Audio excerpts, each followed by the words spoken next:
ॐ श्री गणेशाय नमः। श्री सरस्वत्यै नमः। श्री वेदव्यासाय नमः। नारायणं नमस्कृत्य नरं चैव नरोत्तमं देवीं सरस्वतीं व्यासं ततो जयमुदीरयेत्। पंचचत्वारिंशोऽध्यायः। अभिमन्यु के द्वारा सत्यश्रवा क्षत्रिय समूह, रुक्मरथ तथा उसके मित्रगणों और सैकड़ों राजकुमारों का वध और दुर्योधन की पराजय। संजय उवाच। संजय कहते हैं, राजन, मृत्यु काल उपस्थित होने पर जैसे यमराज समस्त प्राणियों के प्राण हर लेते हैं, उसी प्रकार अर्जुन कुमार अभिमन्यु भी वीरों की आयु का अपहरण करते हुए उनके लिए यमराज ही हो गए थे। इंद्र कुमार अर्जुन का बलवान पुत्र अभिमन्यु इंद्र के समान पराक्रमी था। वह सम वह उस समय सारे व्यूह का मंथन करता दिखाई देता था। राजेंद्र, क्षत्रिय शिरोमणियों के लिए यमराज के समान अभिमन्यु ने उस सेना में प्रवेश करते ही जैसे उन्मत्त व्याघ्र हरिण को दबोच लेता है, उसी प्रकार सत्यश्रवा को ले बैठा। सत्यश्रवा के मारे जाने पर उन सभी महारथियों ने प्रचुर अस्त्र शस्त्र लेकर बड़ी उतावली के साथ अभिमन्यु पर आक्रमण किया। वे सभी क्षत्रिय शिरोमणि पहले मैं इस प्रकार परस्पर होड़ लगाते हुए अर्जुन कुमार को मार डालने की इच्छा से आगे बढ़े। उस समय धावा करने वाले क्षत्रियों की उन आगे बढ़ती हुई सेनाओं को अभिमन्यु ने उसी प्रकार काल का ग्रास बना लिया, जैसे महासागर में तिमी नामक महामत्स्य छोटे छोटे मत्स्यों को निगल जाता है। युद्ध से न भागने वाले जो कोई शूरवीर उस समय अभिमन्यु के पास गए, वे फिर नहीं लौटे। जैसे समुद्र में मिली हुई नदियां फिर वहां से लौट नहीं पाती हैं। जिसका समुद्र में मार्ग भूल गया हो, जो वायु के वेग से भयाक्रांत हो रही हो, तथा जिसे किसी बहुत बड़े ग्राह ने पकड़ लिया हो, ऐसी नौका जैसे डगमगाने लगती है, उसी प्रकार वह सेना अभिमन्यु के भय से कांप रही थी। इसी समय मद्रराज का बलवान पुत्र रुकमरथ आकर अपनी डरी हुई सेना को आश्वासन देता हुआ निर्भय होकर बोला, शूरवीरों, तुम्हें डरने की कोई आवश्यकता नहीं। यह अभिमन्यु मेरे रहते कुछ भी नहीं है। मैं अभी इसे जीते जी पकड़ लूंगा, इसमें संशय नहीं है। ऐसा कहकर पराक्रमी रुक्मरथ सुंदर सजे सजाए तेजस्वी रथ पर आरूढ़ हो सुभद्रा कुमार अभिमन्यु की ओर दौड़ा। उसने अभिमन्यु की छाती में 3 बाण मारकर सिंहनाद किया। फिर 3 बाण दाहिनी और 3 तीखे बाण बाईं भुजा में मारे। तब अर्जुन कुमार ने रुक्मरथ का धनुष काटकर उसकी बाईं दाईं भुजाओं को तथा सुंदर नेत्र एवं भौहों से सुशोभित मस्तक को भी तुरंत ही पृथ्वी पर काट गिराया। राजन, राजा शल्य के अभिमानी पुत्र रुक्मरथ को, जो अभिमन्यु को जीते जी पकड़ना चाहता था, यशस्वी सुभद्रा कुमार के द्वारा मारा गया देख शल्य पुत्र के बहुत से मित्र राजकुमार, जो प्रहार करने में कुशल और युद्ध में उन्मत्त होकर लड़ने वाले थे, अर्जुन कुमार को चारों ओर से घेर कर बाणों की वर्षा करने लगे। उनके ध्वज सुवर्ण के बने हुए थे। वे महाबली वीर 4 हाथ के धनुष खींच रहे थे। शिक्षा और बल से संपन्न तरुण अवस्था वाले अत्यंत अमर्षशील और शूरवीर राजकुमारों द्वारा किसी से परास्त न होने वाले शौर्य संपन्न सुभद्रा कुमार को अकेले ही समरांगण में बाण समूहों से आच्छादित होते देख राजा दुर्योधन को बड़ा हर्ष हुआ। उसने यह मान लिया कि अब अभिमन्यु यमराज के लोक में पहुंच गया। उन राजकुमारों ने सोने के पंख वाले नाना प्रकार के चिन्हों से सुशोभित और पैने बाणों द्वारा अर्जुन कुमार अभिमन्यु को पलक मारते मारते अदृश्य कर दिया।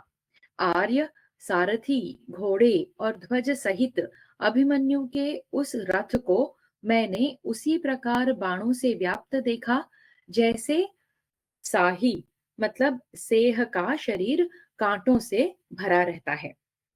भारत बाणों से गहरी चोट खाकर अभिमन्यु अंकुश से पीड़ित हुए गजराज की भांति कुपित हो उठा।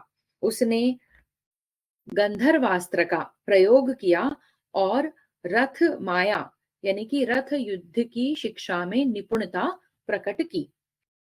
अर्जुन ने तपस्या करके तुम्बुरु आदि गंधर्वों से जो अस्त्र प्राप्त किया था, उसी से अभिमन्यु ने अपने शत्रुओं को मोहित कर दिया। राजन, वह शीघ्रता पूर्वक अस्त्र संचालन का कौशल दिखाता हुआ युद्ध में अलात चक्र की भांति एक शत तथा सहस्रों रूपों में दृष्टिगोचर होता था। महाराज, शत्रुओं को संताप देने वाले अभिमन्यु ने रथचर्या तथा अस्त्रों की माया से मोहित करके राजाओं के शरीरों के 100-100 टुकड़े कर दिए।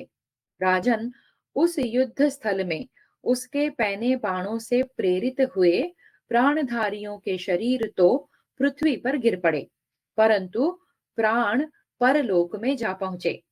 अर्जुन कुमार ने अपने तीखे बाणों द्वारा उनके धनुष, घोड़े, सारथी, ध्वज, अंगद युक्त बाहु तथा मस्तक भी काट डाले, जैसे 5 वर्षों का लगाया हुआ आम का बाग जो फल देने के योग्य हो गया हो, काट दिया जाए। उसी प्रकार सैकड़ों राजकुमारों को सुभद्रा कुमार ने वहां मार गिराया। क्रोध में भरे हुए विषधर सर्पों के समान भयंकर तथा सुख भोगने के योग्य उन सुकुमार राजकुमारों को एकमात्र अभिमन्यु द्वारा मारा गया देख दुर्योधन भयभीत हो गया।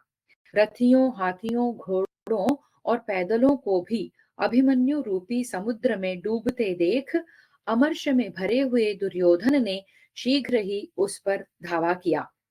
उन दोनों में एक क्षण तक अधूरा सा युद्ध हुआ। इतने ही में आपका पुत्र दुर्योधन सैकड़ों बाणों से आहत होकर वहां से भाग गया। इस प्रकार श्री महाभारत द्रोण पर्व के अंतर्गत अभिमन्यु वध पर्व में दुर्योधन की पराजय विषयक 45वां अध्याय पूरा हुआ। षट्चत्वारिंशोऽध्यायः अभिमन्यु के द्वारा लक्ष्मण तथा क्राथपुत्र का वध और सेना सहित 6 महारथियों का पलायन। धृतराष्ट्र उवाच, धृतराष्ट्र बोले, सूत, जैसा कि तुम बता रहे हो, अकेले महामना अभिमन्यु का बहुत से योद्धाओं के साथ अत्यंत भयंकर संग्राम हुआ और उसमें विजय भी उसी की हुई। सुभद्रा कुमार का यह पराक्रम आश्चर्यजनक है। उस पर सहसा विश्वास नहीं होता, परंतु जिन लोगों का धर्म ही आश्रय है, उनके लिए यह कोई अत्यंत अद्भुत बात नहीं है। संजय, जब दुर्योधन भाग गया और सैकड़ों राजकुमार मारे गए, उस समय मेरे पुत्रों ने सुभद्रा कुमार का सामना करने के लिए क्या उपाय किया? संजय उवाच, संजय ने कहा, महाराज, आपके सभी सैनिकों के मुंह सूख गए थे, आंखें भय से चंचल हो रही थी, सारे अंग पसीने पसीने हो रहे थे और रोंगटे खड़े हो गए थे। वे भागने में ही उत्साह दिखा रहे थे। शत्रुओं को जीतने का उत्साह उनके मन में तनिक भी नहीं था। वे युद्ध में मारे गए भाइयों, पितरों, पुत्रों, सुहृदों, संबंधियों तथा बंधु बांधवों को छोड़ छोड़कर अपने घोड़े और हाथियों को उतावली के साथ हाँकते हुए भाग रहे थे। राजन, उन सब को भागते देख द्रोणाचार्य, अश्वत्थामा, बृहदबल, कृपाचार्य, दुर्योधन, कर्ण, कृतवर्मा और शकुनी ये सब अत्यंत क्रोध में भरकर अपराजित वीर अभिमन्यु पर टूट पड़े, परंतु आपके उस पौत्र अभिमन्यु ने उन सब को प्रायः युद्ध से भगा दिया। उस समय सुख में पला हुआ धनुर्वेद का ज्ञाता एकमात्र महातेजस्वी लक्ष्मण अपने बाल स्वभाव तथा अभिमान के कारण निर्भय हो अभिमन्यु के सामने आ गया। पुत्र की रक्षा चाहने वाला पिता दुर्योधन भी उसी के साथ साथ लौट पड़ा। फिर दुर्योधन के पीछे दूसरे महारथी लौट आए। जैसे बादल किसी पर्वत को अपने जल की धाराओं से सींचते हैं, उसी प्रकार वे महारथी अभिमन्यु पर बाणों की वर्षा करने लगे। जैसे चारों ओर से बहने वाली हवा चौवाई बादलों को उड़ा देती है, उसी प्रकार अकेले अभिमन्यु ने उन सब को मथ डाला। राजन, आपका प्रिय दर्शन पौत्र लक्ष्मण बड़ा दुर्धर्ष वीर था। वह धनुष उठाए अपने पिता के ही पास खड़ा था। अत्यंत सुख में पला हुआ वह वीर कुबेर के पुत्र के समान जान पड़ता था। जैसे मत वाला हाथी किसी मदोन्मत्त गजराज से भिड़ जाए, उसी प्रकार अर्जुन कुमार ने लक्ष्मण पर आक्रमण किया। लक्ष्मण से भिड़ने पर उसके द्वारा शत्रु वीरों का संहार करने वाले सुभद्रा कुमार की भुजाओं और छाती में अत्यंत तीखे बाणों द्वारा प्रहार किया गया। महाराज, उस प्रहार से लाठी की चोट खाए हुए सर्प के समान अत्यंत क्रोध में भरे हुए आपके पौत्र अभिमन्यु ने आपके दूसरे पौत्र लक्ष्मण से कहा, लक्ष्मण, इस संसार को अच्छी तरह देख लो। अब शीघ्र ही परलोक की यात्रा करोगे। इन बांधव जनों के देखते देखते मैं तुम्हें यमलोक पहुंचाए देता हूं। ऐसा कहकर शत्रु वीरों का संहार करने वाले महाबाहु सुभद्रा कुमार ने केंचुल से निकले हुए सर्प के समान एक भल्ल को तरकस से निकाला। अभिमन्यु के हाथों से छूटे हुए उस भल्ल ने लक्ष्मण के देखने में सुंदर सुघड़ नासिका, मनोहर भौह, सुंदर केशांत भाग और रुचिर कुंडलों से युक्त मस्तक को धड़ से अलग कर दिया। लक्ष्मण को मारा गया देख सब लोग जोर जोर से हाहाकार करने लगे। अपने प्यारे पुत्र के मारे जाने पर क्षत्रिय शिरोमणि दुर्योधन कुपित हो उठा और समस्त क्षत्रियों से बोला, अहो, इस अभिमन्यु को मार डालो। तब द्रोणाचार्य, कृपाचार्य, कर्ण, अश्वत्थामा, बृहदबल और रुधिक पुत्र कृतवर्मा, इन 6 महारथियों ने अभिमन्यु को घेर लिया। यह देख अर्जुन कुमार ने अपने पैने बाणों द्वारा उन सब को घायल करके भगा दिया और क्रोध में भरकर बड़े वेग से जयद्रथ की विशाल सेना पर धावा किया। उस समय कलिंग देशीय सैनिक, निषाद गण तथा पराक्रमी क्राथपुत्र, इन सब ने कवच धारण करके गज सेना के द्वारा अभिमन्यु का रास्ता रोक दिया। प्रजानाथ, तब वहां अत्यंत निकट से घोर युद्ध आरंभ हो गया। अर्जुन कुमार ने पैने बाणों द्वारा उस धृष्ट गज सेना को उसी प्रकार नष्ट कर दिया जैसे सदा गति वायु आकाश में सैकड़ों मेघ खंडों को छिन्न भिन्न कर देती है। तदनंतर क्राथ ने अर्जुन कुमार अभिमन्यु पर बाणों की वर्षा आरंभ कर दी। इतने ही में द्रोण आदि दूसरे महारथी भी पुनः लौट आए। उन सब ने अपने उत्तम अस्त्रों का प्रयोग करते हुए सुभद्रा कुमार पर आक्रमण किया। अभिमन्यु ने अपने बाणों द्वारा उन सब का निवारण करके क्राथ पुत्र को अधिक पीड़ा दी। फिर उसने असंख्य बाण समूहों द्वारा क्राथ पुत्र को मार डालने की इच्छा से जल्दी करते हुए उसकी धनुष बाणों और केयूर सहित दोनों भुजाओं, मुकुट मंडित मस्तक, छत्र, ध्वज और सारथी सहित रथ तथा घोड़ों को भी मार गिराया। कुल, शील, शास्त्र ज्ञान, बल, कीर्ति तथा अस्त्र बल से संपन्न उस वीर क्राथ पुत्र को के मारे जाने पर आपकी सेना के प्रायः सभी शूरवीर सैनिक युद्ध छोड़कर भाग गए। इस प्रकार श्री महाभारत द्रोण पर्व के अंतर्गत अभिमन्यु वध पर्व में लक्ष्मण वध विषयक 46वां अध्याय पूरा हुआ। सप्तचत्वारिंशोऽध्यायः। अभिमन्यु का पराक्रम, 6 महारथियों के साथ घोर युद्ध और उसके द्वारा वृंदारक तथा 10,000 अन्य राजाओं के सहित कोसल नरेश बृहद्बल का वध। धृतराष्ट्र उवाच। धृतराष्ट्र बोले, संजय, कभी पराजित न होने वाला तथा युद्ध में पीठ न दिखाने वाला तरुण सुभद्रा कुमार अभिमन्यु जब इस प्रकार जयद्रथ की सेना में प्रवेश करके अपने कुल के अनुरूप पराक्रम प्रकट कर रहा था और 3 वर्ष की अवस्था वाले अच्छी जाति के बलवान घोड़ों द्वारा मानो आकाश में तैरता हुआ आक्रमण करता था, उस समय किन शूरवीरों ने उसे रोका था। संजय उवाच। संजय ने कहा, राजन, पांडुकुल नंदन अभिमन्यु ने उस सेना में प्रविष्ट होकर आपके इन सभी राजाओं को अपने तीखे बाणों द्वारा युद्ध से विमुख कर दिया।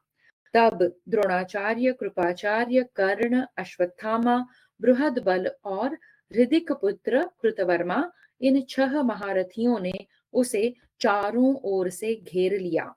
महाराज, सिंधुराज जयद्रथ पर बहुत भार आया देख आपकी सेना ने राजा युधिष्ठिर पर धावा किया तथा कुछ अन्य महाबली योद्धाओं ने अपने 4 हाथ के धनुष खींचते हुए वहां सुभद्रा कुमार वीर अभिमन्यु पर बाण रूपी जल की वर्षा प्रारंभ कर दी।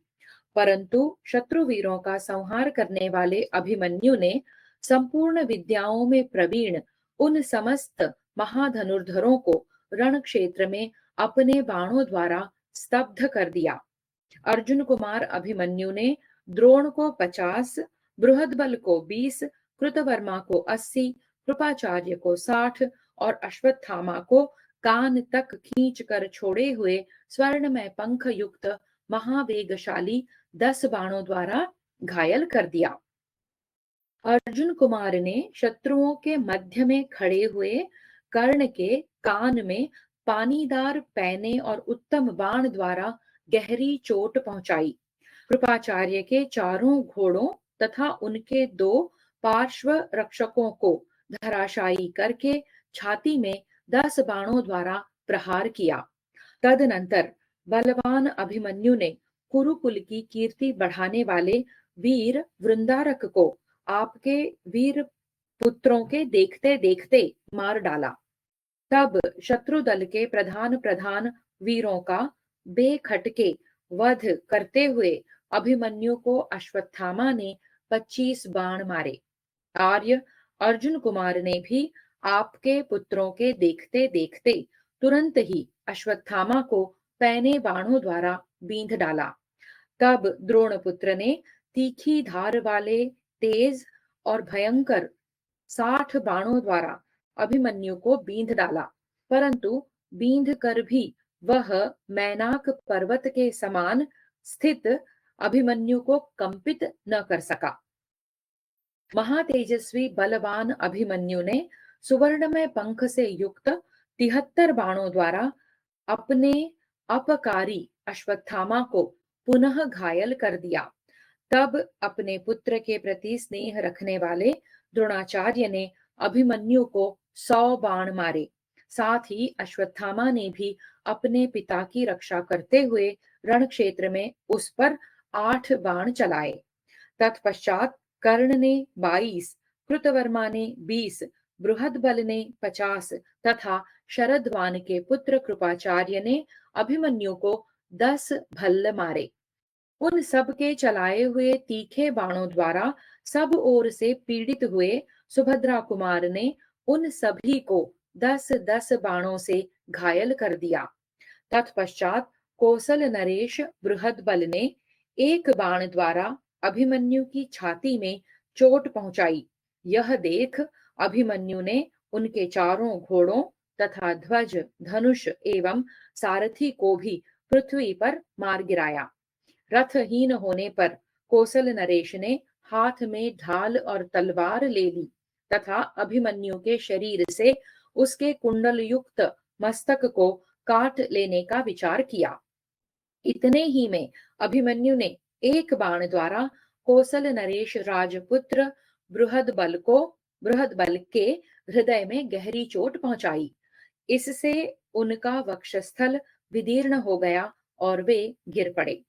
इसके बाद अशुभ वचन बोलने वाले तथा खड्ग एवं धनुष धारण करने वाले 10,000 महामनस्वी राजाओं का भी उसने संहार कर डाला।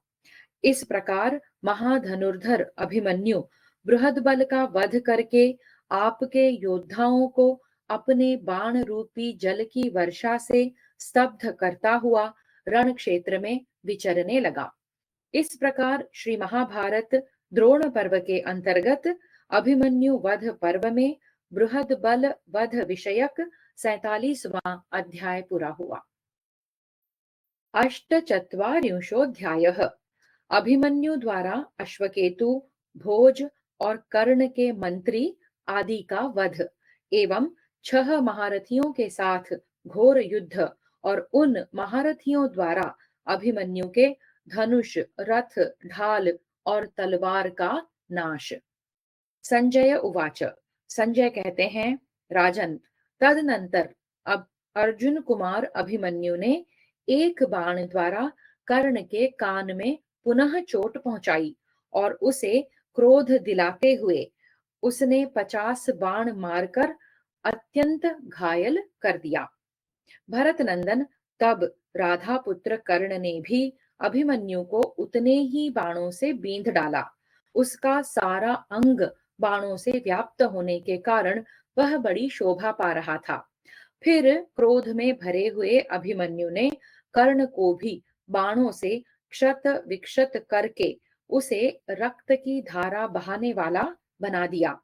उस समय शूरवीर कर्ण भी बाणों से छिन्न भिन्न और खून से लथपथ हो बड़ी शोभा पाने लगा, मानो शरत काल का सूर्य संध्या के समय संपूर्ण रूप से लाल दिखाई दे रहा हो।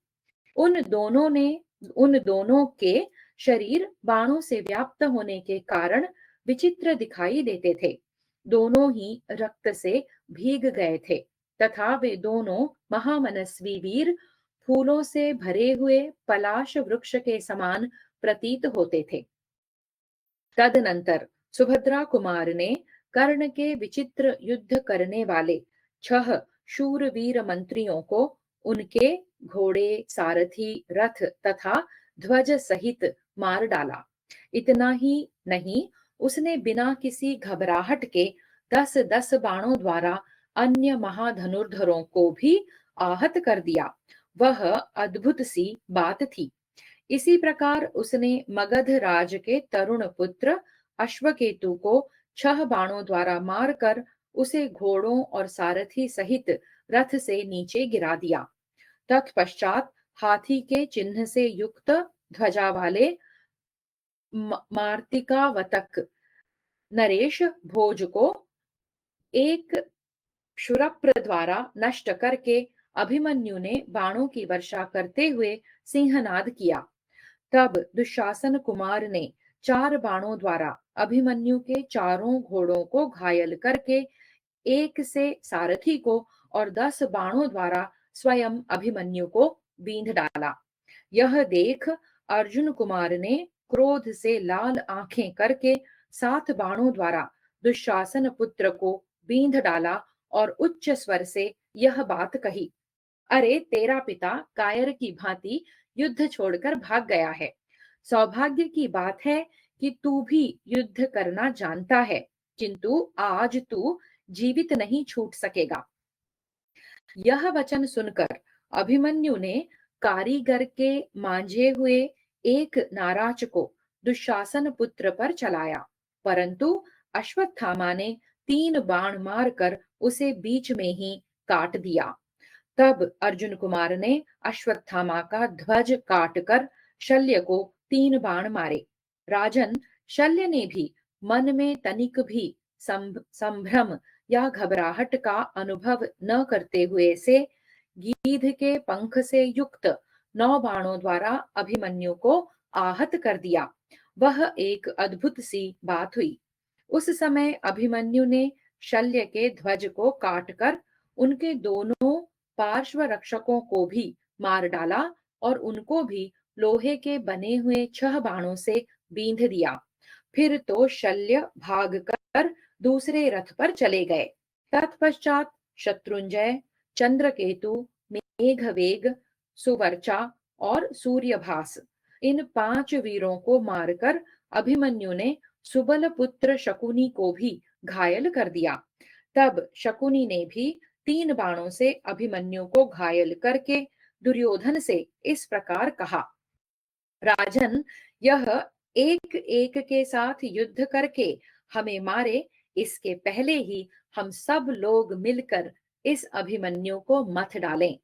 तदनंतर विकर्तन पुत्र कर्ण ने रण क्षेत्र में पुनः द्रोणाचार्य से पूछा, आचार्य, अभिमन्यु हम लोगों को मार डाले, इसके पहले ही हमें शीघ्र यह बताइए कि इसका वध किस प्रकार होगा। तब महाधनुर्धर द्रोणाचार्य ने इन सब से कहा, देखो, क्या इस कुमार अभिमन्यु में कहीं कोई दुर्बलता या छिद्र है? संपूर्ण दिशाओं में विचरते हुए अभिमन्यु में आज कोई छोटा सा भी छिद्र हो तो देखो।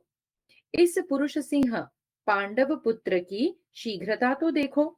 शीघ्रता पूर्वक बाणों का संधान करते और छोड़ते समय रथ के मार्गों में इसके धनुष का मंडल मात्र दिखाई देता है।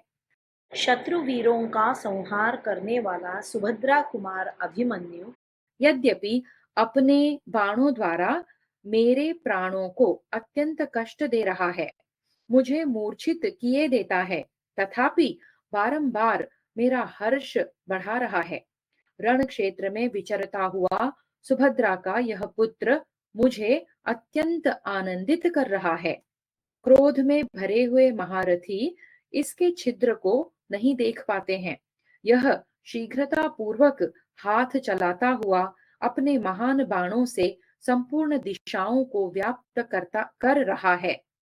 मैं युद्ध स्थल में गांडीवधारी अर्जुन और इस अभिमन्यु में कोई अंतर नहीं देख पाता हूँ। तदनंतर कर्ण ने अभिमन्यु के बाणों से आहत होकर पुनः द्रोणाचार्य से कहा, आचार्य, मैं अभिमन्यु के बाणों से पीड़ित होता हुआ भी केवल इसलिए यहाँ खड़ा हूं कि युद्ध के मैदान में डटे रहना ही क्षत्रिय का धर्म है, अन्यथा मैं कभी भाग गया होता। तेजस्वी कुमार अभिमन्यु के ये अत्यंत दारुण और अग्नि के समान तेजस्वी घोर बाण आज मेरे वक्षस्थल को विदीर्ण किए देते हैं। यह सुनकर द्रोणाचार्य ठहाका मारकर हंसते हुए से धीरे धीरे कर्ण से इस प्रकार बोले, कर्ण, अभिमन्यु का कवच अभेद्य है। यह तरुण वीर शीघ्रता पूर्वक पराक्रम प्रकट करने वाला है। मैंने इसके पिता को कवच धारण करने की विधि बताई है। शत्रु नगरी पर विजय पाने वाला यह वीर कुमार निश्चय ही वह सारी विधि जानता है, अतः इसका कवच तो अभेद्य है ही, परंतु मनोयोग पूर्वक चलाए हुए बाणों से इसके धनुष और प्रत्यंचा को काटा जा सकता है। साथ ही इसके घोड़ों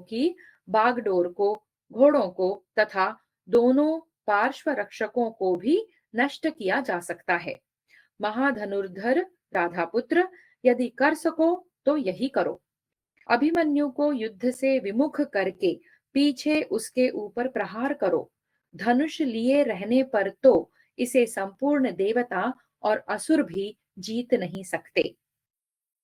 एक और बार द्रोणाचार्य कहते हैं, अभिमन्यु को युद्ध से विमुख करके पीछे इसके ऊपर प्रहार करो। धनुष लिए रहने पर तो इसे संपूर्ण देवता और असुर भी जीत नहीं सकते। यदि तुम इसे परास्त करना चाहते हो तो इसके रथ और धनुष को नष्ट कर दो। आचार्य की यह बात सुनकर विकर्तन पुत्र कर्ण ने बड़ी उतावली के साथ अपने बाणों द्वारा शीघ्रता पूर्वक हाथ चलाते हुए अस्त्रों का प्रयोग करने वाले अभिमन्यु के धनुष को काट दिया। भोजवंशी कृतवर्मा ने उसके घोड़े मार डाले और कृपाचार्य ने दोनों पार्श्व रक्षकों का काम तमाम कर दिया।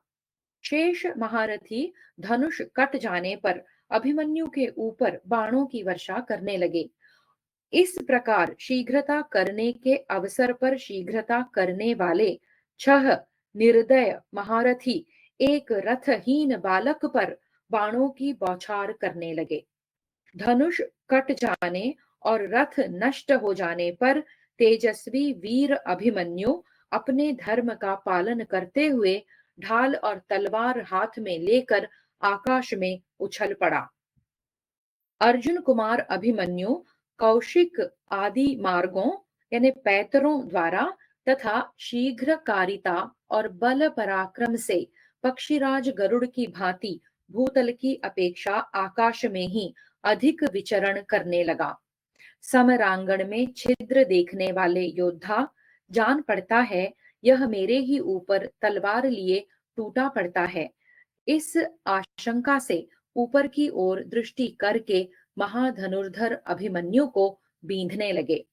उस समय शत्रुओं पर विजय पाने वाले महातेजस्वी द्रोणाचार्य ने शीघ्रता करते हुए एक क्षुरप्र के द्वारा अभिमन्यु की मुट्ठी में स्थित हुए मणिमय मूठ से युक्त खड्ग को काट डाला। राधानंदन कर्ण ने अपने पैने बाणों द्वारा उसके उत्तम ढाल के टुकड़े टुकड़े कर डाले। ढाल और तलवार से वंचित हो जाने पर बाणों से भरे हुए शरीर वाला अभिमन्यु पुनः आकाश से पृथ्वी पर उतर आया और चक्र हाथ में ले कुपित हो द्रोणाचार्य की ओर दौड़ा। अभिमन्यु का शरीर चक्र की प्रभा से उज्जवल तथा धूल राशि से सुशोभित था। उसके हाथ में तेजोमय उज्जवल चक्र प्रकाशित हो रहा था। इससे उसकी बड़ी शोभा हो रही थी। उस रण क्षेत्र में चक्र धारण द्वारा भगवान श्री कृष्ण का अनुकरण करता हुआ अभिमन्यु क्षण भर के लिए बड़ा भयंकर प्रतीत होने लगा। अभिमन्यु के वस्त्र उसके शरीर से बहने वाले एकमात्र रुधिर के रंग में रंग गए थे। भौहें टेढ़ी होने से उसका मुख मंडल सब ओर से कुटिल प्रतीत होता था और वह बड़े जोर जोर से सिंहनाद कर रहा था। ऐसी अवस्था में प्रभावशाली अनंत बलवान अभिमन्यु उस रण क्षेत्र में पूर्वोक्त नरेशों के बीच में खड़ा होकर अत्यंत प्रकाशित हो रहा था। इस प्रकार श्री महाभारत द्रोण पर्व के अंतर्गत अभिमन्यु वध पर्व में अभिमन्यु को रथहीन करने से संबंध रखने वाला 48वां अध्याय पूरा हुआ। एकोनपञ्चाशत्तमोऽध्यायः। अभिमन्यु का कालिकेय, वसाती और कैकय रथियों को मार डालना एवं 6 महारथियों के सहयोग से अभिमन्यु का वध और भागती हुई अपनी सेना को युधिष्ठिर का आश्वासन। संजय उवाच। संजय कहते हैं, राजन, भगवान श्री कृष्ण की बहिन सुभद्रा को आनंदित करने वाला तथा श्री कृष्ण के ही समान चक्र रूपी आयुध से सुशोभित होने वाला अतिरथी वीर अभिमन्यु उस युद्ध स्थल में दूसरे श्री कृष्ण के समान प्रकाशित हो रहा था। हवा उसके केशांत भाग को हिला रही थी। उसने अपने हाथ में चक्र नामक उत्तम आयुध उठा रखा था। उस समय उसके शरीर और उस चक्र को, जिसकी ओर दृष्टिपात करना देवताओं के लिए भी अत्यंत कठिन था, देखकर समस्त भूपाल गण अत्यंत उद्विग्न हो उठे और उन सब ने मिलकर उस चक्र के टुकड़े टुकड़े कर दिए। तब महारथी अभिमन्यु ने एक विशाल गदा हाथ में ले ली। शत्रुओं ने उसे धनुष, रथ, खड्ग, चक्र से भी वंचित कर दिया था। इसलिए गदा हाथ में लिए हुए अभिमन्यु ने अश्वत्थामा पर धावा किया। प्रज्वलित वज्र के समान उस गदा को ऊपर उठी हुई देख नरश्रेष्ठ अश्वत्थामा अपने रथ की बैठक से 3 पग पीछे हट गया। उस गदा से अश्वत्थामा के चारों घोड़ों तथा दोनों पार्श्व रक्षकों को मारकर बाणों से भरे हुए शरीर वाला सुभद्रा कुमार साही के समान दिखाई देता था।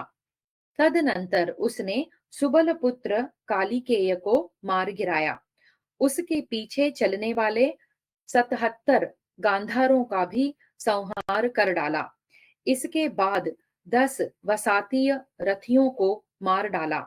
केकयों के 7 रथों और 10 हाथियों को मारकर दुशासन कुमार के घोड़ों सहित रथ को भी गदा के आघात से चूर चूर कर डाला। आर्य इससे दुशासन पुत्र कुपित हो गदा हाथ में लेकर अभिमन्यु की ओर दौड़ा और इस प्रकार बोला, अरे खड़ा रह, खड़ा रह। वे दोनों वीर एक दूसरे के शत्रु थे, अतः गदा हाथ में लेकर एक दूसरे का वध करने की इच्छा से परस्पर प्रहार करने लगे। ठीक उसी तरह जैसे पूर्व काल में भगवान शंकर और अंधकासुर परस्पर गदा का आघात करते थे। शत्रुओं को संताप देने वाले वे दोनों वीर रण क्षेत्र में गदा के अग्रभाग से एक दूसरे को चोट पहुंचाकर नीचे गिराए हुए 2 इंद्रध्वजों के समान पृथ्वी पर गिर पड़े। तत्पश्चात कुरुकुल की कीर्ति बढ़ाने वाले दुशासन पुत्र ने पहले उठकर उठते हुए सुभद्रा कुमार के मस्तक पर गदा का प्रहार किया। गदा के उस महान वेग और परिश्रम से मोहित होकर शत्रुवीरों का नाश करने वाला अभिमन्यु अचेत हो पृथ्वी पर गिर पड़ा। राजन, इस प्रकार उस युद्ध स्थल में बहुत से योद्धाओं ने मिलकर एकाकी अभिमन्यु को मार डाला। जैसे हाथी कभी सरोवर को मथ डालता है, उसी प्रकार सारी सेना को क्षुब्ध करके व्याधों के द्वारा जंगली हाथी की भांति मारा गया वीर अभिमन्यु वहां अद्भुत शोभा पा रहा था। इस प्रकार रणभूमि में गिरे हुए शूरवीर अभिमन्यु को आपके सैनिकों ने चारों ओर से घेर लिया। जैसे ग्रीष्म ऋतु में जंगल को जलाकर आग बुझ गई हो, उस जिस प्रकार वायु वृक्षों की शाखाओं को तोड़ फोड़कर शांत हो रही हो, जैसे संसार को संतप्त करके सूर्य अस्ताचल को चले गए हों, जैसे चंद्रमा पर ग्रहण लग गया हो तथा जैसे समुद्र सूख गया हो, उसी प्रकार समस्त कौरव सेना को संतप्त करके पूर्ण चंद्रमा के समान मुख वाला अभिमन्यु पृथ्वी पर पड़ा था। उसके सिर के बड़े बड़े बालों काक पक्ष से उसकी आंखें ढक गई थी। उस दशा में उसे देखकर आपके महारथी बड़े प्रसन्नता के साथ बारंबार सिंहनाद करने लगे। प्रजानाथ, आपके पुत्रों को तो बड़ा हर्ष हुआ, परंतु पांडव वीरों के नेत्रों से आंसू बहने लगा। महाराज, उस समय अंतरिक्ष में खड़े हुए प्राणी आकाश से गिरे हुए चंद्रमा के समान वीर अभिमन्यु को रणभूमि में पड़ा देख उच्च स्वर से आपके महारथियों की निंदा करने लगे। द्रोण और कर्ण आदि 6 कौरव महारथियों के द्वारा असहाय अवस्था में मारा गया यह एक बालक यहाँ सो रहा है। हमारे मत में यह धर्म नहीं है। वीर अभिमन्यु के मारे जाने पर वह रणभूमि पूर्ण चंद्रमा से युक्त तथा नक्षत्र मालाओं से अलंकृत आकाश की भांति बड़ी शोभा पा रही थी। सुवर्णमय पंख वाले बाणों से वहां की भूमि भरी हुई थी, रक्त की धाराओं में डूबी हुई थी। शूरवीरों के कुंडल मंडित तेजस्वी मस्तकों, हाथियों के विचित्र झूलों, पताकाओं, चामरों, हाथी की पीठ पर बिछाए जाने वाले कंबलों, इधर उधर पड़े हुए उत्तम वस्त्रों, हाथी, घोड़े और मनुष्यों के चमकीले आभूषणों, केंचुल से निकले हुए सर्पों के समान पैने और पानीदार खड़गों, भांति भांति के कटे हुए धनुषों, शक्ति, रुष्टि, प्रास, कंपन तथा अन्य नाना प्रकार के आयुधों से आच्छादित हुई रणभूमि की अद्भुत शोभा हो रही थी। सुभद्रा कुमार अभिमन्यु के द्वारा मार गिराए हुए रक्त स्नात निर्जीव और सजीव घोड़ों और घुड़सवारों के कारण वह भूमि विषम एवं दुर्गम हो गई थी। अंकुश, महावत, कवच, आयुध और ध्वजाओं सहित बड़े बड़े गजराज बाणों द्वारा मथित होकर भहराए हुए पर्वतों के समान जान पड़ते थे। जिन्होंने बड़े बड़े गजराजों को मार डाला था, वे श्रेष्ठ रथ, घोड़े, सारथी और योद्धाओं से रहित हो मथे गए सरोवरों के समान चूर चूर होकर पृथ्वी पर बिखर पड़े थे। नाना प्रकार के आयुधों और आभूषणों से युक्त पैदल सैनिकों के समूह भी उस युद्ध में मारे गए थे। इन सब के कारण वहां की भूमि अत्यंत भयानक तथा भीरू पुरुषों के मन में भय उत्पन्न करने वाली हो गई थी। चंद्रमा और सूर्य के समान कांतिमान अभिमन्यु को पृथ्वी पर पड़ा देख आपके पुत्रों को बड़ी प्रसन्नता हुई और पांडवों की अंतरात्मा व्यथित हो उठी। राजन, जो अभी युवावस्था को प्राप्त ही नहीं हुआ था, उस बालक अभिमन्यु के मारे जाने पर धर्मराज युधिष्ठिर के देखते देखते उनकी सारी सेना भागने लगी। सुभद्रा कुमार के धराशायी होने पर अपनी सेना में भगदड़ पड़ी देख अजात शत्रु युधिष्ठिर ने अपने पक्ष के उन वीरों से यह वचन कहा। यह शूरवीर अभिमन्यु जो प्राणों पर खेल गया परंतु युद्ध में पीठ न दिखा सका, निश्चय ही स्वर्गलोक में गया है। तुम सब लोग धैर्य धारण करो, भयभीत न हो। हम लोग रण क्षेत्र में शत्रुओं को अवश्य जीतेंगे। महातेजस्वी और परम कांतिमान योद्धाओं में श्रेष्ठ धर्मराज युधिष्ठिर ने अपने दुखी सैनिकों से ऐसा कहकर उनके दुख का निवारण किया। युद्ध में विषधर सर्प के समान भयंकर शत्रु रूप राजकुमारों को पहले मारकर पीछे से अर्जुन कुमार अभिमन्यु स्वर्गलोक में गया था। 10,000 रथियों और महारथी कौशल नरेश बृहद बल को मारकर श्री कृष्ण और अर्जुन के समान पराक्रमी अभिमन्यु निश्चय ही इंद्रलोक में गया है। रथ, घोड़े, पैदल और हाथियों का सहस्रों की संख्या में संहार करके भी वह युद्ध से तृप्त नहीं हुआ था। पुण्य कर्म करने के कारण अभिमन्यु शोक के योग्य नहीं है। वह पुण्यात्माओं के पुण्योपार्जित सनातन लोकों में जा पहुंचा है। इस प्रकार श्री महाभारत द्रोण पर्व के अंतर्गत अभिमन्यु वध पर्व में अभिमन्यु वध विषयक 49वां अध्याय पूरा हुआ। 50तमोऽध्यायः। तीसरे या 13वें दिन के युद्ध की समाप्ति पर सेना का शिविर को प्रस्थान एवं रणभूमि का वर्णन। संजय उवाच। संजय कहते हैं, राजन, हम लोग शत्रुओं के उस प्रमुख वीर का वध करके उनके बाणों से पीड़ित हो संध्या के समय शिविर में विश्राम के लिए चले आए। उस समय हम लोगों के शरीर रक्त से भीग गए थे। राजन, हम और शत्रु पक्ष के लोग युद्ध स्थल को देखते हुए धीरे धीरे वहां से हट गए। पांडव दल के लोग अत्यंत शोकग्रस्त हो अचेत हो रहे थे। उस समय जब सूर्य अस्ताचल पर पहुंचकर ढल रहे थे, कमल निर्मित मुकुट के समान जान पड़ते थे।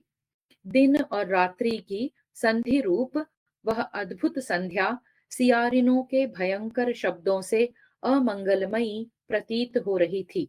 सूर्य देव श्रेष्ठ तलवार, शक्ति, रुष्टि, वरूथ, ढाल और आभूषणों की प्रभा को छीनते तथा आकाश और पृथ्वी को समान अवस्था में लाते हुए से अपने प्रिय शरीर अग्नि में प्रवेश कर रहे थे। महान मेघों के समुदाय तथा पर्वत शिखरों के समान विशालकाय बहुसंख्यक हाथी इस प्रकार पड़े थे मानो वज्र से मार गिराए गए हों। वैजयंती पताका, अंकुश, कवच और महावतों सहित धराशायी किए गए उन गजराजों की लाशों से सारी धरती पट गई थी, जिसके कारण वहां चलने फिरने का मार्ग बंद हो गया था। नरेश्वर, शत्रुओं के द्वारा तहस नहस किए गए विशाल नगरों के समान बड़े बड़े रथ चूर चूर होकर गिरे थे। उनके घोड़े और सारथी मार दिए गए थे तथा ध्वजा पताकाएं नष्ट कर दी गई थी। इसी प्रकार उनके सवार मरे पड़े थे। पैदल सैनिक तथा युद्ध संबंधी अन्य उपकरण चूर चूर हो गए थे। इन सब के द्वारा उस रणभूमि की अद्भुत शोभा हो रही थी। रथों और अश्वों के समूह सवारों के साथ नष्ट हो गए थे। भिन्न भिन्न प्रकार के भांड और आभूषण छिन्न भिन्न होकर पड़े थे। मनुष्यों और पशुओं की जिह्वा, दांत, आंत और आंखें बाहर निकल आई थी। इन सब से वहां की भूमि अत्यंत घोर और विकराल दिखाई देती थी। योद्धाओं के कवच, आभूषण, वस्त्र और आयुध छिन्न भिन्न हो गए। हाथी, घोड़े तथा रथों का अनुसरण करने वाले पैदल मनुष्य अपने प्राण खोकर पड़े थे। जो राजा और राजकुमार बहुमूल्य शैयाओं तथा बिछौनों पर शयन करने योग्य थे, वे ही उस समय मारे जाकर अनाथ की भांति पृथ्वी पर पड़े थे। कुत्ते, सियार, कौवे, बगुले, गरुड़, भेड़िए, तेंदुए, रक्त पीने वाले पक्षी, राक्षसों के समुदाय तथा अत्यंत भयंकर पिशाच गण उस रणभूमि में बहुत प्रसन्न हो रहे थे। वे मृतकों की त्वचा विदीर्ण करके उनके वसा तथा रक्त को पी रहे थे। मज्जा और मांस खा रहे थे। चर्बियों को काट कर चबा लेते थे तथा बहुत से मृतकों को इधर उधर खींचते हुए वे हंसते और गीत गाते थे। उस समय श्रेष्ठ योद्धाओं ने रणभूमि में रक्त की नदी बहा दी, जो वैतरणी के समान दुष्कर एवं भयंकर प्रतीत होती थी। उसमें जल की जगह रक्त की ही धारा बहती थी। ढेर के ढेर शरीर उसमें बह रहे थे। उसमें तैरते हुए रथ नाव के समान जान पड़ते थे। हाथियों के शरीर वहां पर्वत की चट्टानों के समान व्याप्त हो रहे थे। मनुष्यों की खोपड़ियां प्रस्तर खंडों के समान और मांस मांस कीचड़ के समान जान पड़ते थे। वहां टूटे फूटे पड़े हुए नाना प्रकार के शस्त्र समूह मालाओं के समान प्रतीत होते थे। वह अत्यंत भयंकर नदी रण क्षेत्र के मध्य भाग में बहती और मृतकों तथा जीवितों को भी बहा ले जाती थी, जिनकी ओर देखना भी कठिन था।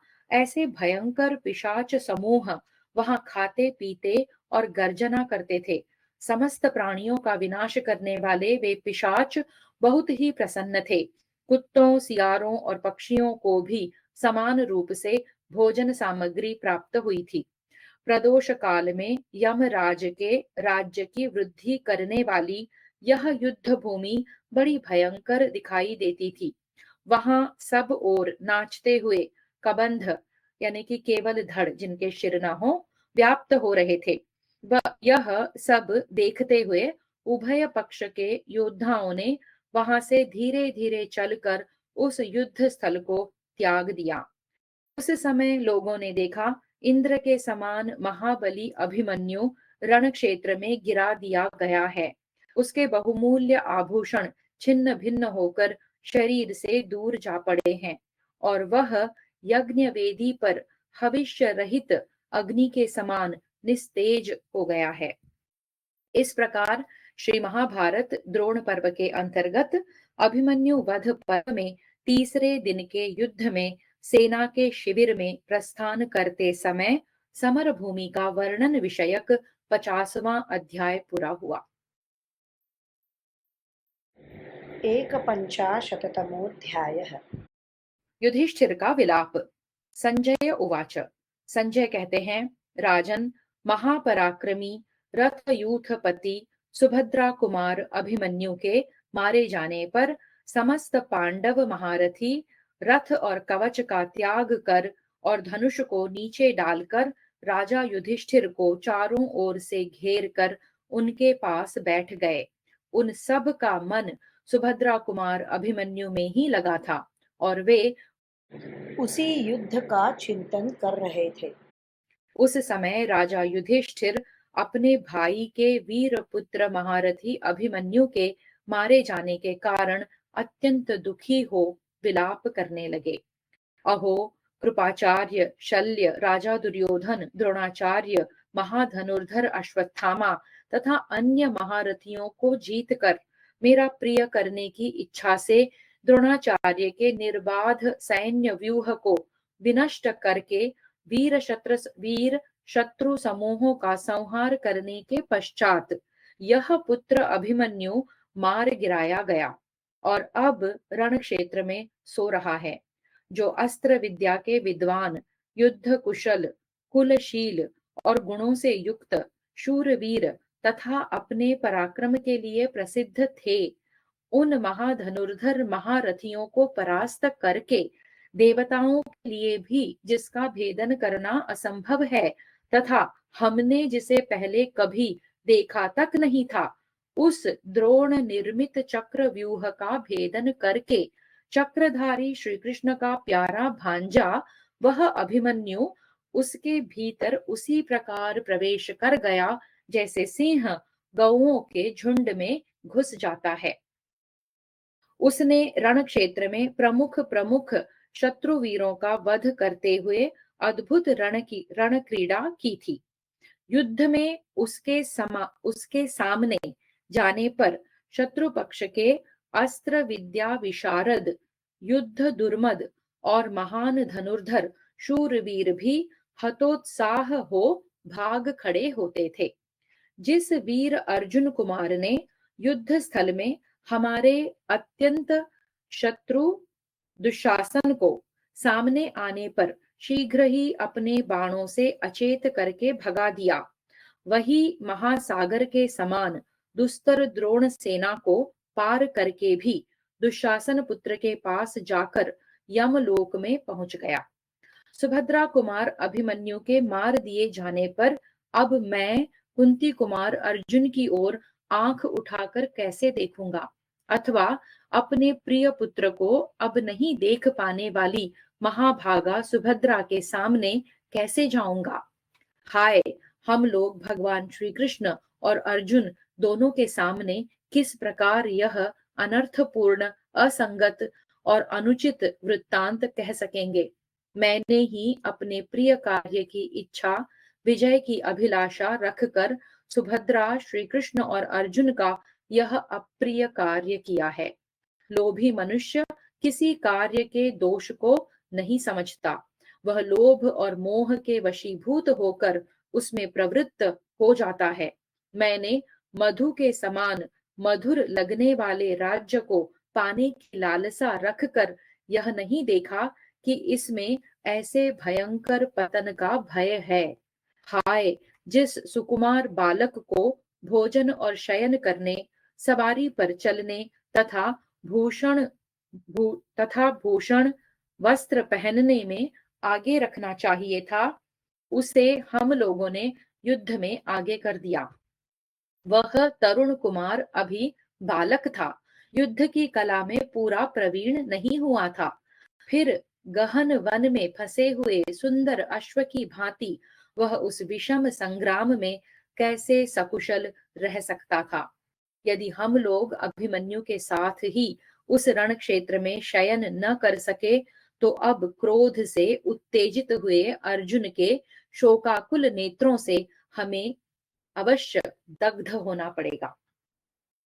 जो लोभ रहित, बुद्धिमान, लज्जाशील, क्षमावान, रूपवान, बलवान, सुंदर शरीरधारी, दूसरों को मान देने वाले, प्रीति पात्र, वीर तथा सत्य पराक्रमी हैं, जिनके कर्मों की देवता लोग भी प्रशंसा करते हैं, जिनके कर्म सबल एवं महान हैं, जिन पराक्रमी वीर ने निवात कवचों तथा कालकेय नामक दैत्यों का विनाश किया था, जिन्होंने आंखों की पलक मारते मारते हिरण्यपुर निवासी इंद्रशत्रु पौलोम नामक दानवों का उनके गणों सहित संहार कर डाला था, तथा जो सामर्थ्यशाली अर्जुन अभय की इच्छा रखने वाले शत्रुओं को भी अभय दान देते हैं, उन्हीं के बलवान पुत्र की भी हम लोग रक्षा नहीं कर सके।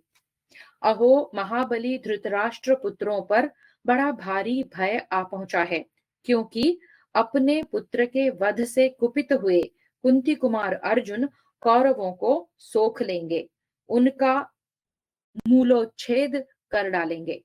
दुर्योधन नीच है, उसके सहायक भी ओछे स्वभाव के हैं, अतः वह निश्चय ही अर्जुन के हाथों अपने पक्ष का विनाश देखकर शोक से व्याकुल हो जीवन का परित्याग कर देंगे। जिसके बल और पुरुषार्थ की कहीं तुलना नहीं थी, देवेंद्र कुमार अर्जुन के पुत्र इस अभिमन्यु को रण क्षेत्र में मारा गया देख अब मुझे विजय, राज्य, अमरत्व तथा देवलोक की प्राप्ति भी प्रसन्न नहीं कर सकती। इस प्रकार श्री महाभारत द्रोण पर्व के अंतर्गत अभिमन्यु वध पर्व में युधिष्ठिर प्रलाप विषयक 51वां अध्याय पूरा हुआ। द्विपञ्चाशत्तमोऽध्यायः। विलाप करते हुए युधिष्ठिर के पास व्यास जी का आगमन और अकंपन नारद संवाद की प्रस्तावना करते हुए मृत्यु की उत्पत्ति का प्रसंग आरंभ करना। संजय उवाच।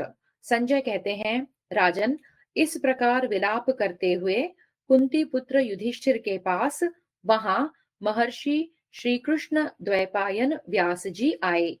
उस समय युधिष्ठिर ने उनकी यथा योग्य पूजा की और जब वे बैठ गए तब भतीजे के वध से शोक संतप्त हो युधिष्ठिर उनसे इस प्रकार बोले। मुने, बहुत से अधर्म परायण महाधनुर्धर महारथियों ने चारों ओर से घेर कर रण क्षेत्र में युद्ध करते हुए सुभद्रा कुमार अभिमन्यु को असहाय अवस्था में मार डाला है। शत्रु वीरों का संहार करने वाला अभिमन्यु अभी बालक था, बालोचित बुद्धि से युक्त था। विशेषतः संग्राम में वह उपयुक्त साधनों से रहित होकर युद्ध कर रहा था। मैंने युद्ध स्थल में उससे कहा था कि तुम व्यूह में हमारे प्रवेश के लिए द्वार बना दो। तब वह द्वार बनाकर भीतर प्रविष्ट हो गया और जब हम लोग उसी द्वार से व्यूह में प्रवेश करने लगे, उस समय सिंधुराज जयद्रथ ने हमें रोक दिया। युद्ध जीवी क्षत्रियों को अपने समान साधन संपन्न वीर के साथ युद्ध करने की इच्छा करनी चाहिए। शत्रुओं ने जो अभिमन्यु के साथ इस प्रकार युद्ध किया है, यह कदापि समान नहीं है। इसीलिए मैं अत्यंत संतप्त हूँ। शोकाश्रुओं से मेरे नेत्र भरे हुए हैं। मैं बारंबार चिंता मग्न होकर शांति नहीं पा रहा हूँ। संजय उवाच। संजय कहते हैं, राजन, इस प्रकार शोक से व्याकुल चित्त होकर विलाप करते हुए राजा युधिष्ठिर से भगवान वेद व्यास ने इस प्रकार कहा। व्यास उवाच। व्यास जी बोले, संपूर्ण शास्त्रों के विशेषज्ञ परम बुद्धिमान भरत कुल भूषण युधिष्ठिर, तुम्हारे जैसे पुरुष संकट के समय मोहित नहीं होते हैं। यह पुरुषोत्तम अभिमन्यु शूरवीर था। इसने रण क्षेत्र में अबालोचित पराक्रम करके बहुत से शत्रुओं को मारकर स्वर्ग लोक की यात्रा की है। भरत नंदन युधिष्ठिर, यह विधाता का विधान है, इसका कोई भी उल्लंघन नहीं कर सकता। मृत्यु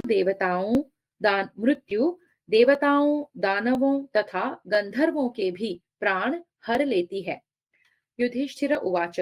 युधिष्ठिर बोले, मुने, ये महाबली भूपाल गण सेना के मध्य में मारे जाकर मृत नाम धारण करके पृथ्वी पर सो रहे हैं। इनमें से कितने ही राजा 10,000 हाथियों के समान बलवान थे तथा कितनों के वेग और बल वायु के समान थे। ये सब मनुष्य एक समान रूप वाले हैं, जो दूसरे मनुष्यों द्वारा युद्ध में मार डाले गए हैं।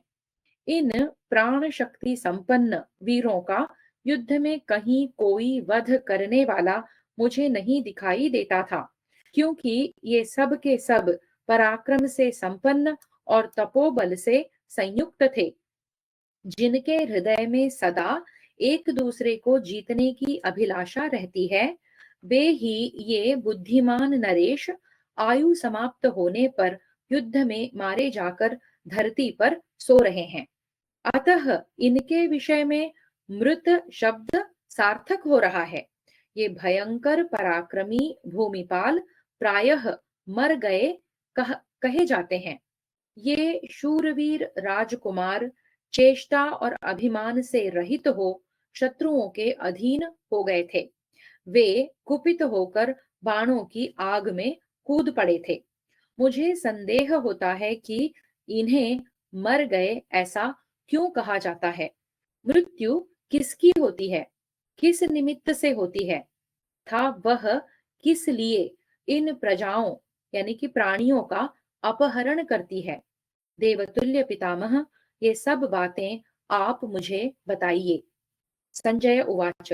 संजय कहते हैं, राजन, इस प्रकार पूछते हुए कुंती पुत्र युधिष्ठिर से मुनिवर भगवान व्यास ने यह आश्वासन जनक वचन कहा। व्यास उवाच। व्यास जी बोले, नरेश्वर, जानकार लोग इस विषय में एक प्राचीन इतिहास का दृष्टांत दिया करते हैं। वह इतिहास पूर्व काल में नारद जी ने राजा अकंपन से कहा था। राजेंद्र, राजा अकंपन को भी अपने पुत्र की मृत्यु का बड़ा भारी शोक प्राप्त हुआ था, जो मेरे विचार में सबसे अधिक असह्य दुख है। इसलिए मैं तुम्हें मृत्यु की उत्पत्ति का उत्तम वृत्तांत बताऊंगा। उसे सुनकर तुम स्नेह बंधन के कारण होने वाले दुख से छूट जाओगे। यह उपाख्यान समस्त पाप राशि का नाश करने वाला है। मैं इसका वर्णन करता हूँ, सुनो। यह धन और आयु को बढ़ाने वाला, शोकनाशक, पुष्टिवर्धक, पवित्र, शत्रु समूह का निवारक और मंगलकारी कार्यों में सबसे अधिक मंगलकारक है।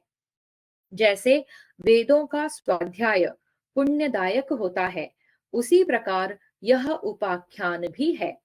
महाराज, दीर्घायु पुत्र, राज्य और धन संपत्ति चाहने वाले श्रेष्ठ राजाओं को प्रतिदिन प्रातः काल इस इतिहास का श्रवण करना चाहिए। तात प्राचीन काल की बात है। सत्य युग में अकंपन नाम से प्रसिद्ध एक राजा थे। वे युद्ध में शत्रुओं के वश में पड़ गए। राजा के एक पुत्र था, जिसका नाम था हरि। वह बल में भगवान नारायण के समान था। वह अस्त्र विद्या में पारंगत, मेधावी, श्री संपन्न तथा युद्ध में इंद्र के तुल्य पराक्रमी था। वह रण क्षेत्र में शत्रुओं द्वारा घिर जाने पर शत्रु पक्ष के योद्धाओं और गजारोहियों पर बारंबार सहस्रों बाणों की वर्षा करने लगा। युधिष्ठिर, वह शत्रुओं को संताप देने वाला वीर राजकुमार संग्राम में दुष्कर पराक्रम दिखाकर अंत में शत्रुओं के हाथ से वहां सेना के बीच में मारा गया। राजा अकंपन को बड़ा शोक हुआ। वे पुत्र का अंत्येष्टि संस्कार करके दिन रात उसी के शोक में मग्न रहने लगे। उनकी अंतरात्मा को थोड़ा सा भी सुख नहीं मिला। राजा अकंपन को अपने पुत्र की मृत्यु से महान शोक हो रहा है, यह जानकर देवर्षि नारद उनके समीप आए। उस समय महाभाग राजा अकंपन ने देवर्षि प्रवर नारद जी को आया देख उनकी यथा योग्य पूजा करके उनसे अपने पुत्र की मृत्यु का वृत्तांत कहा। राजा ने क्रमशः शत्रुओं की विजय और युद्ध स्थल में अपने पुत्र के मारे जाने का सब समाचार उनसे ठीक ठीक कह सुनाया।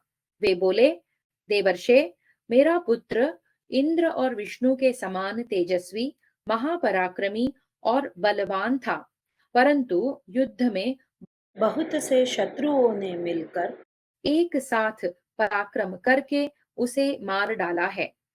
भगवन, यह मृत्यु क्या है? इसका वीर्य, बल और पौरुष कैसा है? बुद्धिमानों में श्रेष्ठ महर्षि, मैं यह सब यथार्थ रूप से सुनना चाहता हूँ।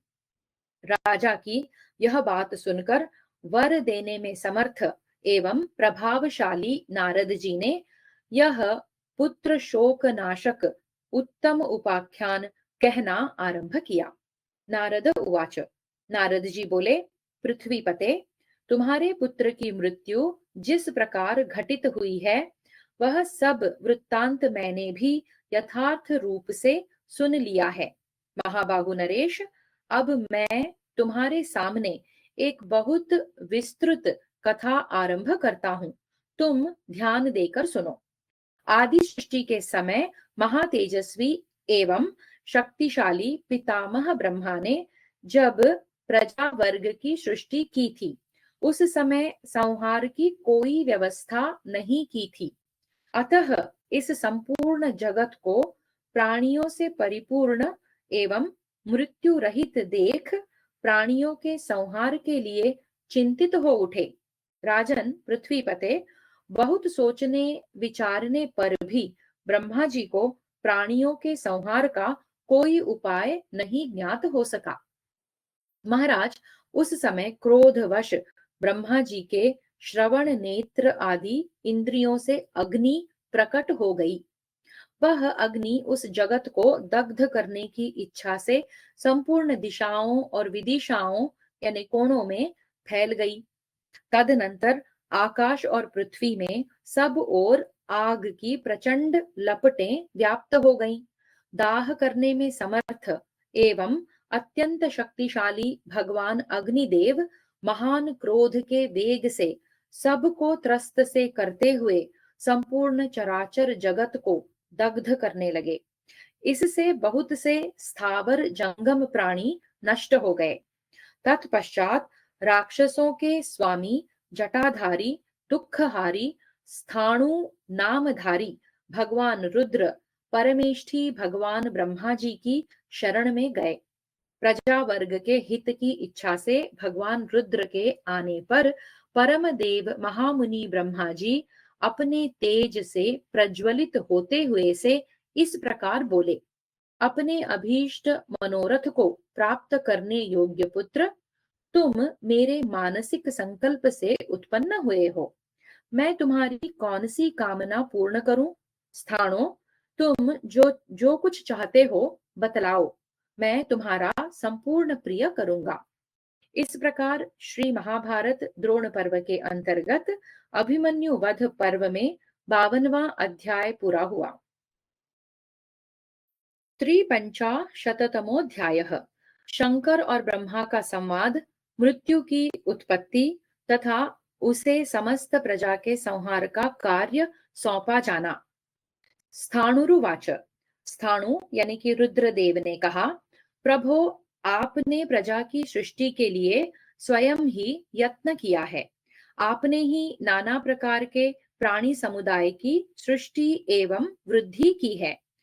आपकी वे ही सारी प्रजाएं पुनः आपके ही क्रोध से यहाँ दग्ध हो रही हैं। इससे उनके प्रति मेरे हृदय में करुणा भर आई है। अतः भगवन प्रभो, आप उन प्रजाओं पर कृपा दृष्टि करके प्रसन्न होइए।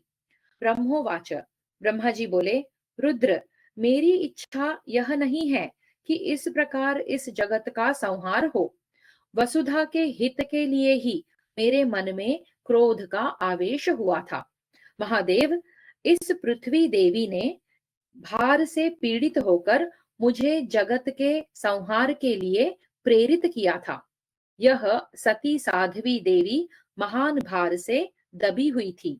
मैंने अनेक प्रकार से इस अनंत जगत के संहार के उपाय पर विचार किया, परंतु मुझे कोई उपाय सूझ न पड़ा।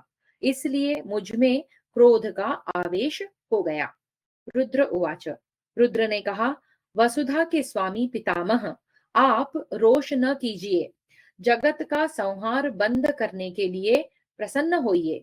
इन स्थावर जंगम प्राणियों का विनाश न कीजिए।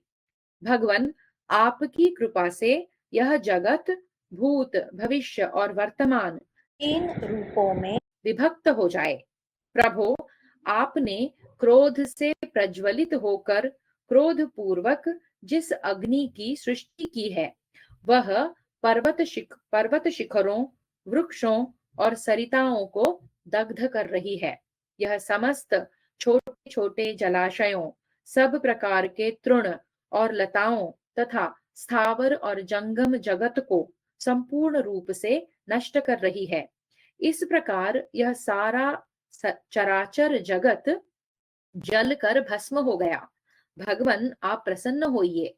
आपके मन में रोष न हो, यही मेरे लिए आपकी ओर से वर प्राप्त हो। देव, आपके रचे हुए समस्त प्राणी किसी न किसी रूप में नष्ट होते चले जा रहे हैं। अतः आपका यह तेज स्वरूप क्रोध जगत के संहार से निवृत्त हो आप में ही विलीन हो जाए। प्रभो, आप प्रजा वर्ग के अत्यंत हित की इच्छा से इनकी ओर कृपापूर्ण दृष्टि से देखिए, जिससे ये समस्त प्राणी नष्ट होने से बच जाएं, वैसा कीजिए। संतानों का नाश हो जाने से इस जगत के संपूर्ण प्राणियों का अभाव न हो जाए। आदिदेव, आपने संपूर्ण लोकों में मुझे लोक सृष्टा के पद पर नियुक्त किया है। जगन्नाथ, यह चराचर जगत नष्ट न हो, इसलिए सदा कृपा करने को उद्युत रहने वाले प्रभु के सामने मैं ऐसी प्रार्थना कर रहा हूँ। नारद उवाच। नारद जी कहते हैं, राजन, प्रजा के हित के लिए महादेव का यह वचन सुनकर भगवान ब्रह्मा ने पुनः अपनी अंतरात्मा में ही उस तेज यानी क्रोध को धारण कर लिया। तब विश्व वंदित भगवान ब्रह्मा ने उस अग्नि का उपसंहार करके मनुष्यों के लिए प्रवृत्ति यानी कर्म और निवृत्ति यानी ज्ञान मार्गों का उपदेश दिया। उस क्रोधाग्नि का उपसंहार करते समय महात्मा ब्रह्मा जी की संपूर्ण इंद्रियों से एक नारी प्रकट हुई, जो काले और लाल रंग की थी। उसकी जिह्वा, मुख और नेत्र पीले और लाल रंग के थे। राजेंद्र, वह तपाए हुए सोने के कुंडलों से सुशोभित थी और उसके सभी आभूषण तप्त सुवर्ण के बने हुए थे। वह उनकी इंद्रियों से निकलकर दक्षिण दिशा में खड़ी हुई और उन दोनों देवताओं एवं जगदीश्वरों की ओर देखकर मंद मंद मुस्कुराने लगी। महीपाल, उस समय संपूर्ण लोकों के आदि और अंत के स्वामी ब्रह्मा जी ने उस नारी को अपने पास बुलाकर उसे बारंबार सांत्वना देते हुए मधुर वाणी में मृत्यो, हे मृत्यु कहकर पुकारा और कहा, तू इन समस्त प्रजाओं का संहार कर। देवी, तू संहार बुद्धि से मेरे रोष द्वारा प्रकट हुई है, इसलिए मूर्ख और पंडित सभी प्रजाओं का संहार करती रहे। मेरी आज्ञा से तुझे यह कार्य करना होगा, इससे तू कल्याण प्राप्त करेगी। ब्रह्मा जी के ऐसा कहने पर वह मृत्यु नाम वाली कमल लोचना अबला अत्यंत चिंतामग्न हो गई और फूट फूट कर रोने लगी। पितामह ब्रह्मा ने उसके उन आंसुओं को समस्त प्राणियों के हित के लिए अपने दोनों हाथों में ले लिया और उस नारी को भी अनुनय से प्रसन्न किया। इस प्रकार श्री महाभारत द्रोण पर्व के अंतर्गत अभिमन्यु वध पर्व में मृत्यु वर्णन विषयक 53वां अध्याय पूरा हुआ। चतुष्पञ्चाशततमोऽध्यायः। मृत्यु की घोर तपस्या, ब्रह्मा जी के द्वारा उसे वर की प्राप्ति तथा नारद अकंपन संवाद का उपसंहार। नारद उवाच। नारद जी कहते हैं, राजन, तदनंतर वह अबला अपने भीतर ही उस दुख को दबाकर झुकाई हुई लता के समान विनम्र हो हाथ जोड़कर ब्रह्मा जी से बोली। मृत्युरुवाच। मृत्यु ने कहा, वक्ताओं में श्रेष्ठ प्रजापते, आपने मुझे ऐसी नारी के रूप में क्यों उत्पन्न किया? मैं जानबूझकर वही क्रूरतापूर्ण अहितकर कर्म कैसे करूं? भगवन, मैं पाप से डरती हूँ।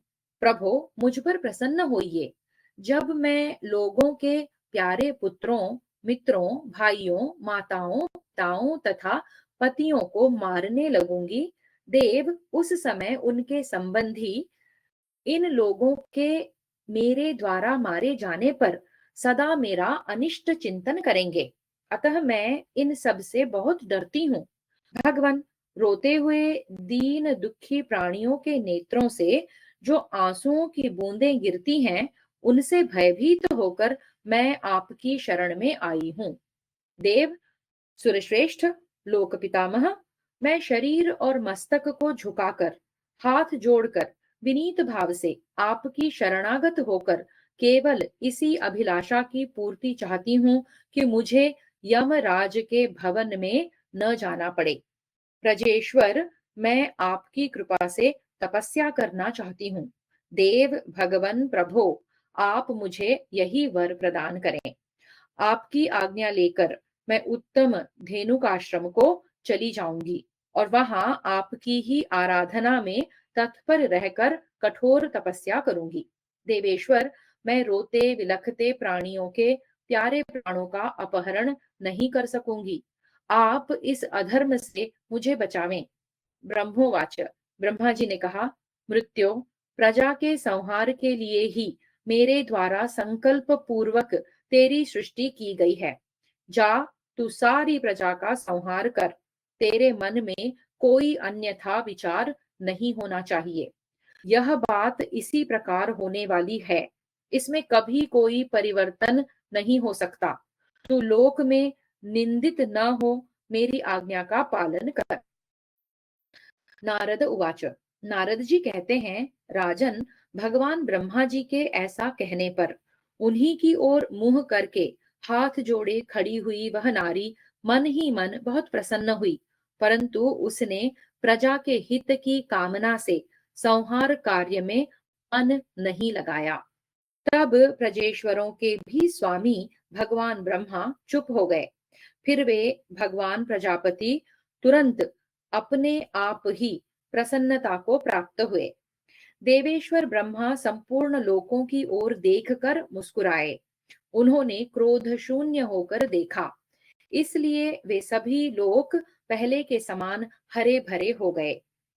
उन अपराजित भगवान ब्रह्मा का रोष निवृत्त हो जाने पर वह कन्या भी उन परम बुद्धिमान देवेश्वर के निकट से अन्यत्र चली गई।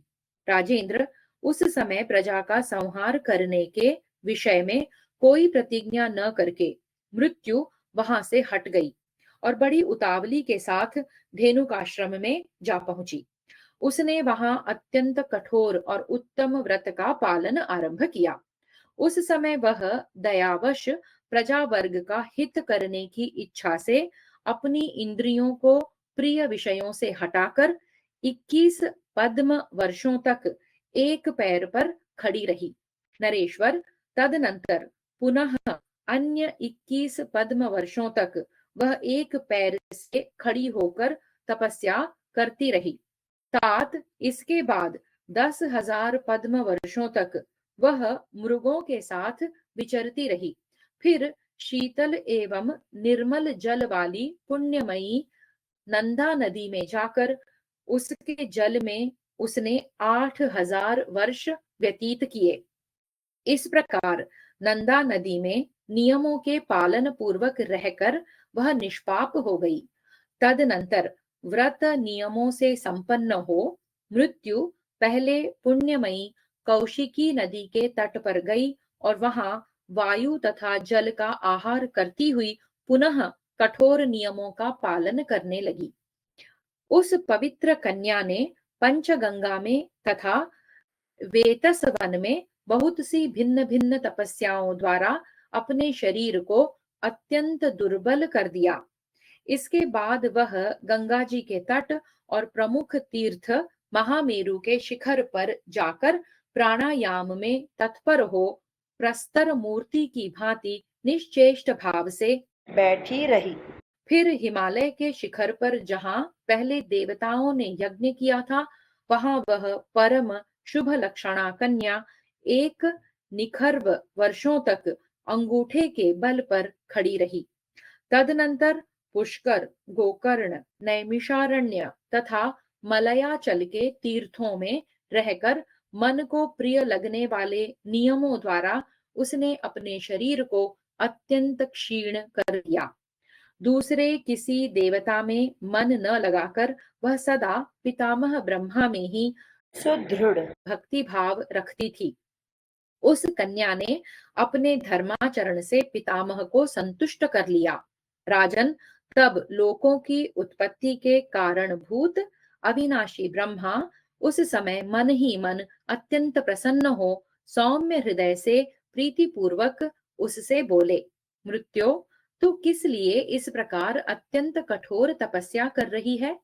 तब मृत्यु ने भगवान पितामह से फिर इस प्रकार कहा, देव प्रभो सर्वेश्वर, मैं आपसे यही वर पाना चाहती हूँ कि मुझे रोती चिल्लाती हुई स्वस्थ प्रजाओं का वध न करना पड़े। महाभाग, मैं अधर्म के भय से बहुत डरती हूँ, इसीलिए तपस्या में लगी हुई हूँ। अविनाशी परमेश्वर, मुझ भयभीत अबला को अभय दान दीजिए। नाथ, मैं एक निरपराध नारी हूँ, मैं आपके सामने आर्त भाव से याचना करती हूँ, आप मेरे आश्रयदाता हो। तब भूत भविष्य और वर्तमान के ज्ञाता भगवान ब्रह्मा ने उससे कहा, मृत्यो, इन प्रजाओं का संहार करने से तुझे अधर्म नहीं होगा। भद्रे, मेरी कही हुई बात किसी प्रकार झूठी नहीं हो सकती। इसलिए कल्याणी, तू 4 श्रेणियों में विभाजित समस्त प्राणियों का संहार कर। सनातन धर्म तुझे सब प्रकार से पवित्र बनाए रखेगा। लोकपाल, यम तथा नाना प्रकार की व्याधियां तेरी सहायता करेंगी। मैं और संपूर्ण देवता तुझे पुनः वरदान देंगे, जिससे तू पाप मुक्त हो अपने निर्मल स्वरूप से विख्यात होगी। महाराज, उनके ऐसा कहने पर मृत्यु हाथ जोड़ मस्तक झुकाकर भगवान ब्रह्मा को प्रसन्न करके उस समय पुनः यह वचन बोली, प्रभो, यदि इस प्रकार यह कार्य मेरे बिना नहीं हो सकता तो आपकी आज्ञा मैंने शिरोधार्य कर ली है, परंतु इसके विषय में मैं आपसे जो कुछ कहती हूँ उसे ध्यान देकर सुनिए। लोभ, क्रोध, असूया, ईर्षा, द्रोह, मोह, निर्लज्जता और एक दूसरे के प्रति कही हुई कठोर वाणी, ये विभिन्न दोष ही देहधारियों की देह का भेदन करें। ब्रह्मोवाच, ब्रह्मा जी ने कहा, मृत्यो, ऐसा ही होगा। तू उत्तम रीति से प्राणियों का संहार कर। शुभे, इससे तुझे पाप नहीं लगेगा और मैं भी तेरा अनिष्ट चिंतन नहीं करूंगा। तेरे आंसुओं की बूंदें जिन्हें मैंने हाथ में ले लिया था, प्राणियों के अपने ही शरीरों से उत्पन्न हुई व्याधियां बनकर गतायु प्राणियों का नाश करेंगी। तुझे अधर्म की प्राप्ति नहीं होगी, इसलिए तू भय न कर। निश्चय ही तुझे पाप नहीं लगेगा। तू प्राणियों का धर्म और उस धर्म की स्वामिनी होगी। अतः सदा धर्म में तत्पर रहने वाली और धर्मानुकूल जीवन बिताने वाली धरित्री होकर इन समस्त जीवों के प्राणों का नियंत्रण कर काम और क्रोध का परित्याग करके इस जगत के समस्त प्राणियों के प्राणों का संहार कर। ऐसा करने से तुझे अक्षय धर्म की प्राप्ति होगी। मिथ्याचारी पुरुषों को तो उनका अधर्म ही मार डालेगा। तू धर्माचरण द्वारा स्वयं ही अपने आप को पवित्र कर। असत्य का आश्रय लेने से प्राणी स्वयं अपने आप को पाप पंख में डुबो लेंगे। इसलिए अपने मन में आए हुए काम और क्रोध का त्याग करके तू समस्त जीवों का संहार कर। नारद उवाच।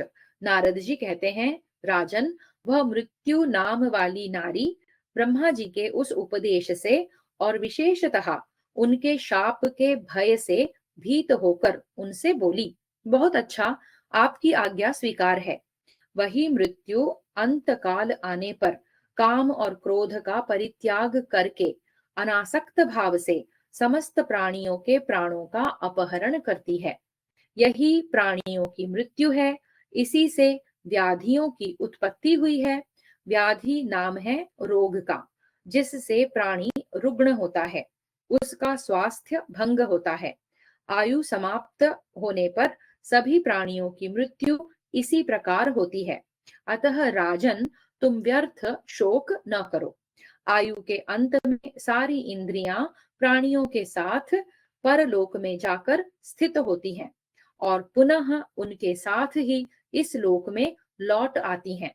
नृपश्रेष्ठ, इस प्रकार सभी प्राणी देवलोक में जाकर वहां देव स्वरूप में स्थित होते हैं तथा वे कर्म देवता मनुष्यों की भांति भोगों की समाप्ति होने पर पुनः इस लोक में लौट आते हैं। भयंकर शब्द करने वाला महान बलशाली भयानक प्राणवायु प्राणियों के शरीरों का ही भेदन करता है, चेतन आत्मा का नहीं, क्योंकि वह सर्वव्यापी, उग्र, प्रभावशाली और अनंत तेज से संपन्न है। उसका कभी आवागमन नहीं होता। राजसिंह, संपूर्ण देवता भी मर्त्य यानी मरण धर्मा नाम से विभूषित हैं। इसलिए तुम अपने पुत्र के लिए शोक न करो। तुम्हारा पुत्र स्वर्ग लोक में जा पहुंचा है और नित्य रमणीय वीर लोकों में रहकर आनंद का अनुभव करता है। वह दुख का परित्याग करके पुण्यात्मा पुरुषों से जा मिला है।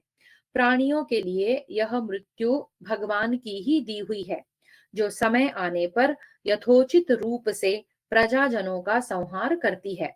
प्रजा वर्ग के प्राण लेने वाली इस मृत्यु को स्वयं ब्रह्मा जी ने ही रचा है। सब प्राणी स्वयं ही अपने आप को मारते हैं।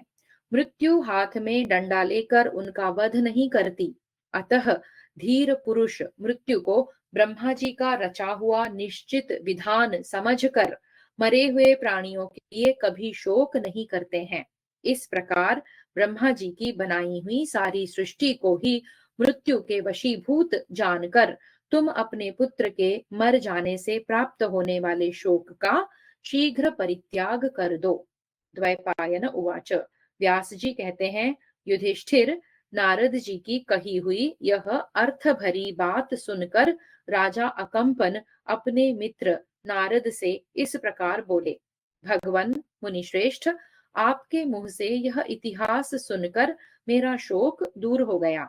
मैं प्रसन्न और कृतार्थ हो गया हूँ और आपके चरणों में प्रणाम करता हूँ। राजा अकंपन के इस प्रकार कहने पर ऋषियों में श्रेष्ठतम अमितात्मा देवर्षि नारद शीघ्र ही नंदन वन को चले गए। जो इस इतिहास को सदा सुनता सुनाता है, उसके लिए यह पुण्य, यश, स्वर्ग, धन तथा आयु प्रदान करने वाला है। युधिष्ठिर, उस समय महारथी महापराक्रमी राजा अकंपन इस उत्तम अर्थ को प्रकाशित करने वाले वृत्तांत को सुनकर तथा क्षत्रिय धर्म एवं शूरवीरों की परम गति के विषय में जानकर यथा समय स्वर्ग लोक को प्राप्त हुए। महाधनुर्धर अभिमन्यु पूर्व जन्म में चंद्रमा का पुत्र था। वह महारथी वीर समरांगण में समस्त धनुर्धरों के सामने शत्रुओं का वध करके खड्ग, शक्ति, गदा और धनुष द्वारा सम्मुख युद्ध करता हुआ मारा गया है तथा दुख रहित हो पुनः चंद्रलोक में चला गया है। अतः पांडुनंदन, तुम भाइयों सहित उत्तम धैर्य धारण करके प्रमाद छोड़कर भली भांति कवच आदि से सुसज्जित हो पुनः शीघ्र ही युद्ध के लिए तैयार हो जाओ। इस प्रकार श्री महाभारत द्रोण पर्व के अंतर्गत अभिमन्यु वध पर्व में मृत्यु प्रजापति संवाद विषयक 54वां अध्याय पूरा हुआ। हरि ओम। श्री कृष्णार्पणमस्तु।